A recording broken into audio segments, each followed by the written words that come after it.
റിപ്പോർട്ടറിനെതിരായ അപകീർത്തികരമായ വ്യാജ വാർത്തകൾ പ്രസിദ്ധീകരിക്കുന്നതിന് ഏഷ്യാനെറ്റ് ഉൾപ്പെടെയുള്ള മാധ്യമങ്ങൾക്ക് കോടതിയുടെ വിലക്ക് വന്നിരിക്കുന്നു. ബംഗളൂരു സിറ്റി സിവിൽ കോടതിയുടേതാണ് ഉത്തരവ്. വ്യാജ വാർത്തകൾ ഓൺലൈൻ പ്ലാറ്റ്ഫോമുകളിൽ നിന്ന് നീക്കണമെന്നും മാധ്യമ സ്ഥാപനങ്ങൾക്ക് കോടതിയുടെ കർശന നിർദ്ദേശമുണ്ട്. വ്യാജ വാർത്തകൾ പ്രസിദ്ധീകരിച്ചതിന് ഏഷ്യാനെറ്റ് ന്യൂസിനെതിരെ റിപ്പോർട്ടർ ബ്രോഡ്കാസ്റ്റിംഗ് കമ്പനി 150 കോടി രൂപ നഷ്ടപരിഹാരം ആവശ്യപ്പെട്ട് വക്കീൽ നോട്ടീസ് അയച്ചു. ആദ്യം TV പ്രസാദിലേക്ക് പോവുകയാണ്. TV പ്രസാദ് രണ്ട് കാര്യങ്ങളാണ്. ഒന്ന്, ബംഗളൂരുവിലെ സിവിൽ കോടതി പറഞ്ഞ കാര്യങ്ങൾ, അതിൽ ശക്തമായ വിമർശനങ്ങൾ ഉണ്ട്. ഇപ്പോൾ വ്യാജ വാർത്തകൾ, അതായത് അപകീർത്തികരമായ വാർത്തകൾ ഇനി ഇത് പാടില്ല, ഇപ്പോൾ പ്രസിദ്ധീകരിച്ചിട്ടുള്ളത് ആകട്ടെ അതൊക്കെ പിൻവലിക്കണം എന്നുള്ള നിർദ്ദേശവും കോടതി നൽകുകയാണ്. ഇതിപ്പോൾ ആദ്യമായിട്ടൊന്നുമല്ല ഇത്തരത്തിലുള്ള വാർത്തകൾ റിപ്പോർട്ടറിന് എതിരെ വരുന്നത്. പ്രത്യേകിച്ച് ലയണൽ മെസ്സി ലോക ചാമ്പ്യന്മാരായ അർജന്റീന സംഘം കേരളത്തിലേക്ക് എത്തുന്നു എന്ന് അതിന്റെ സ്പോൺസർ റിപ്പോർട്ടറാണ് എന്ന് അറിഞ്ഞതും മുതൽ തുടർച്ചയായിട്ടുള്ള ഇത്തരത്തിലുള്ള വാർത്തകൾ വരുന്നില്ല, അർജന്റീന വരില്ല, എന്തായി കാര്യങ്ങൾ നിങ്ങൾ കണ്ടില്ലേ എന്നൊക്കെയുള്ള രീതിയിൽ വാർത്തകൾ വരുന്നു. പിന്നീട് അത് ഡേറ്റ് മാറ്റിവെക്കുന്നു, അടുത്ത വിൻഡോയിലേക്ക് മാറ്റിവെക്കുന്നു. അർജന്റീന വരുന്ന കാര്യത്തിലേക്കുള്ള കാര്യങ്ങളൊക്കെ ഇനിയിപ്പോൾ വരികയാണെങ്കിൽ മാർച്ചിലാണ് വരാനുള്ളത്. അതിന് പിന്നാലെ സ്റ്റേഡിയത്തിൻ്റെ കാര്യത്തിലും ഇത്തരത്തിലുള്ള വാർത്തകൾ അത് ശ്രദ്ധിക്കണം. ഒന്ന്, പെയിൻറ്റ് മാറ്റി എന്ന് പറയുന്ന ഒരു വാർത്ത വരുന്നു. അതുപോലെ തന്നെ അവിടെ ചെറിയൊരു വെള്ളക്കെട്ടുണ്ട് എന്നുള്ള സാധനം വരുന്നു. അപ്പോൾ വെള്ളക്കെട്ടൊക്കെ നേരത്തെ കഴിഞ്ഞ കുറേ വർഷങ്ങളായി അവിടെ ഉള്ളതാണ്. അത് എങ്ങനെ ഇപ്പോൾ വാർത്തയാകുന്നു എന്നുള്ള കാര്യങ്ങളൊക്കെയാണ് നമ്മൾ പരിശോധിക്കേണ്ടത്, അല്ലേ? ഇതിപ്പോൾ ഇത്തരത്തിലുള്ള മാധ്യമങ്ങൾക്ക് എത്രത്തോളം തിരിച്ചടിയാണ് ഈ കോടതിയിൽ നിന്ന് വന്നിരിക്കുന്ന പരാമർശങ്ങൾ? വിനേഷെ, തോന്നിയതുപോലെയാണ് കഴിഞ്ഞ കുറേ ദിവസങ്ങളായി ഏഷ്യാനെറ്റ് ന്യൂസ് ഉൾപ്പെടെയുള്ള മാധ്യമങ്ങൾ റിപ്പോർട്ടർ TVക്കെതിരെയും റിപ്പോർട്ടർ TVയുടെ മാനേജ്മെൻറ്റിനെതിരെയും വാർത്തകൾ കൊടുക്കുന്നത് എന്നുള്ളതാണ്. വാർത്തകൾ കൊടുക്കാനുള്ള പ്രധാനപ്പെട്ട കാരണം മെസ്സിയും അർജന്റീനിയൻ ടീമും കേരളത്തിലേക്ക് കൊണ്ടുവരുന്നതിൻ്റെ സ്പോൺസർമാർ റിപ്പോർട്ടർ TVയുടെ മാനേജ്മെൻ്റ് ആണ് എന്നുള്ളത് കൊണ്ടാണ്. അതായത് മെസ്സിയും അർജന്റീനയും കേരളത്തിലേക്ക് വന്നു കഴിഞ്ഞാൽ ആ റിപ്പോർട്ടർ TVക്കുണ്ടാവുന്ന ജനങ്ങളുടെ ഇടയിൽ ഉണ്ടാകുന്ന സ്വാധീനവും ഒരു ഇമേജും അതിനെ തകർക്കുക എന്ന ലക്ഷ്യത്തിൻ്റെ കൂടി ഭാഗമായിട്ടാണ് എങ്ങനെയെങ്കിലും മെസ്സിയും ടീമും ഇവിടേക്ക് വരാതിരിക്കുക എന്ന രീതിയിലുള്ള വാർത്തകൾ കൊടുക്കുന്നത്. അങ്ങനെ വാർത്തകൾ കൊടുക്കുമ്പോഴും ഒരു ആധികാരികതയും ഇല്ലാതെ, കൃത്യമായ ഒരു വിവരവുമില്ലാതെ, കൃത്യമായ ഒരു രേഖയുമില്ലാതെയാണ് വാർത്തകൾ പടച്ചുവിടുന്നത് എന്നുള്ളതാണ്. കഴിഞ്ഞ കുറേ ദിവസങ്ങളായി ഇത് തുടരുകയുമാണ്. ഏഷ്യാനെറ്റ് ന്യൂസിനൊപ്പം മറ്റു മാധ്യമങ്ങളും ഇത് പിന്തുടരുകയും ചെയ്യുന്നു.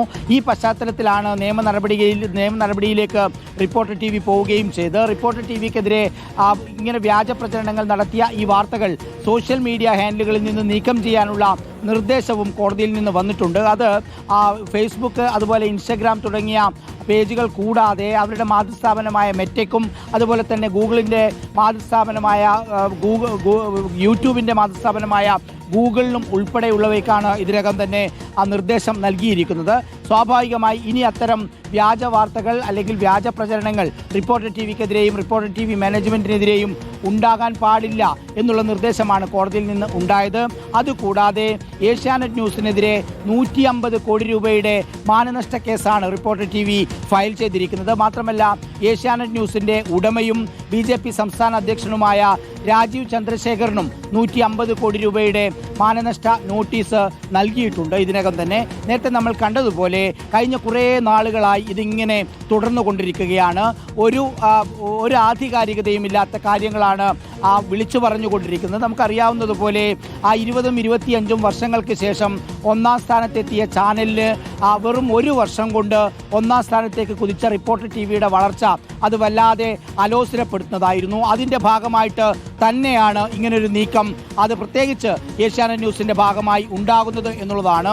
നിരന്തരം ഇല്ലാത്ത കഥകളാണ് വാർത്തകൾ എന്ന രൂപേണ പ്രചരിപ്പിക്കുകയും ചെയ്യുന്നത്. ഇപ്പോൾ മറ്റൊരു ഏറ്റവും കൗതുകമുള്ള ഒരു കാര്യം, മെസ്സി കേരളത്തിലേക്ക് വരുന്നു എന്ന് പ്രചരിപ്പിക്കുന്നതിനേക്കാൾ കൂടുതൽ സമയമെടുത്തിരിക്കുന്നത് മെസ്സി കേരളത്തിലേക്ക് ഇനി വരില്ല എന്ന് പറയുന്ന വ്യാജ വാർത്തകൾ പ്രചരിപ്പിക്കാനാണ്. ഒരു ആധികാരികതയും ഇല്ലാതെയാണ് ഇതെല്ലാം പറയുന്നത് എന്നുള്ളതാണ് ഏറ്റവും പ്രധാനപ്പെട്ട കാര്യം.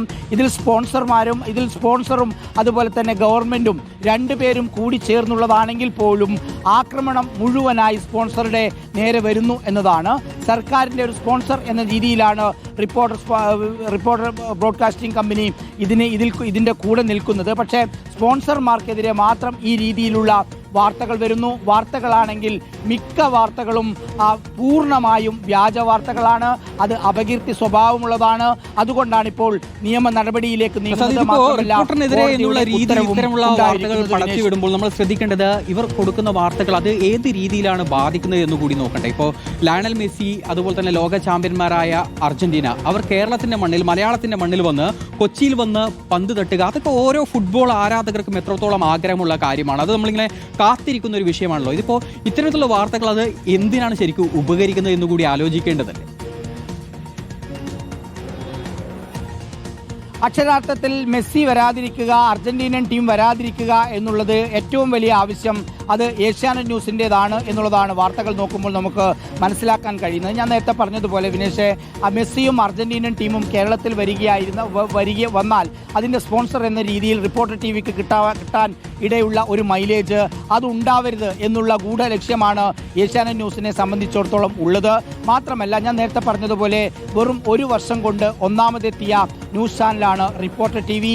20-25 വർഷം കൊണ്ട് ഒന്നാം സ്ഥാനത്തെത്തിയ ചാനലിനത് സഹിക്കാൻ പറ്റുന്നതിലും അപ്പുറമാണ്. അതുകൊണ്ട് തന്നെ അതിൻ്റെ ഉടമ കൂടിയായ രാജീവ് ചന്ദ്രശേഖർ അടക്കമുള്ളവരാണ് ഏഷ്യാനെറ്റ് ന്യൂസിന് ഈ പിന്തുണ നൽകുന്നത് എന്നുള്ളതിൻ്റെ അടിസ്ഥാനത്തിലാണ് അതിൻ്റെ ഉടമയായ രാജീവ് ചന്ദ്രശേഖറിനടക്കം 150 കോടി രൂപയുടെ മാനനഷ്ട കേസ് ഫയൽ ചെയ്യാനുള്ള ഒരു കാരണവും അതിൻ്റെ നടപടികളുമായി ഇപ്പോഴും മുന്നോട്ട് പോകുന്നുണ്ട്. അതിനിടയിലാണ് ഏഷ്യാനെറ്റ് ന്യൂസിന് എതിരായിട്ട് മറ്റ് മാധ്യമങ്ങൾക്ക് എതിരായിട്ടുള്ള കോടതി വിധിയും ഉണ്ടായിരിക്കുന്നത്. ഇനിയിപ്പോൾ അപകീർത്തികരമായ വ്യാജ വാർത്തകൾ പ്രചരിപ്പിച്ചാൽ അതിൻ്റെ നടപടികൾ കോടതിയുടെ ഭാഗമായി ഉണ്ടാകും എന്നുള്ളതാണ് ഏറ്റവും പ്രധാനപ്പെട്ട കാര്യം. പ്രസാദ്, ഇപ്പോൾ സ്വാഭാവികമായിട്ടും കോടതി തന്നെ പറഞ്ഞിരിക്കുകയാണ്. അപ്പോൾ ഇനിയിപ്പോൾ ഇത്തരത്തിലുള്ള വാർത്തകൾ, ഇതിനോടകം പടച്ചു വിട്ടിട്ടുള്ള വാർത്തകളൊക്കെ തന്നെയും ഇനിയിപ്പോൾ അവരുടെ വെബ്സൈറ്റിൽ നിന്നായാലും അതുപോലെ തന്നെ സോഷ്യൽ മീഡിയ പ്ലാറ്റ്ഫോമുകളിൽ നിന്ന് ആയാലും ഒക്കെ തന്നെയും ഇനി ഉടൻ തന്നെ പിൻവലിക്കേണ്ടി വരില്ലേ? അതുപോലെ തന്നെ മറ്റൊന്നാണല്ലോ, ഇതിപ്പോൾ ബാംഗ്ലൂർ കോടതിയുടെ സിവിൽ കോടതിയുടെ കാര്യം പറഞ്ഞു കഴിഞ്ഞു. അതുപോലെ തന്നെയാണല്ലോ ഈ മാനനഷ്ടത്തിനുള്ള ആ ഒരു 150 കോടിയുടെ വക്കീൽ നോട്ടീസ്. അതിനും കൃത്യമായിട്ട് ഇനിയിപ്പോൾ അവർക്ക് മറുപടി നൽകിയല്ലേ മതിയാകും? ഉറപ്പായും കോടതിയുടെ ഉത്തരവ് പാലിക്കേണ്ടി വരും. അതുപോലെ തന്നെ ആ വക്കീൽ നോട്ടീസിന് മറുപടി നൽകേണ്ടതായും വരും. നിയമ നടപടികളിലേക്ക് കടന്നു എന്നുള്ളത് കൊണ്ട് തന്നെ ഇനിയിപ്പോൾ അത് നിയമപരമായി മുന്നോട്ട് പോകാനുള്ളത് സാധ്യത തന്നെയാണ് മുന്നിൽ ഉള്ളത് താനും.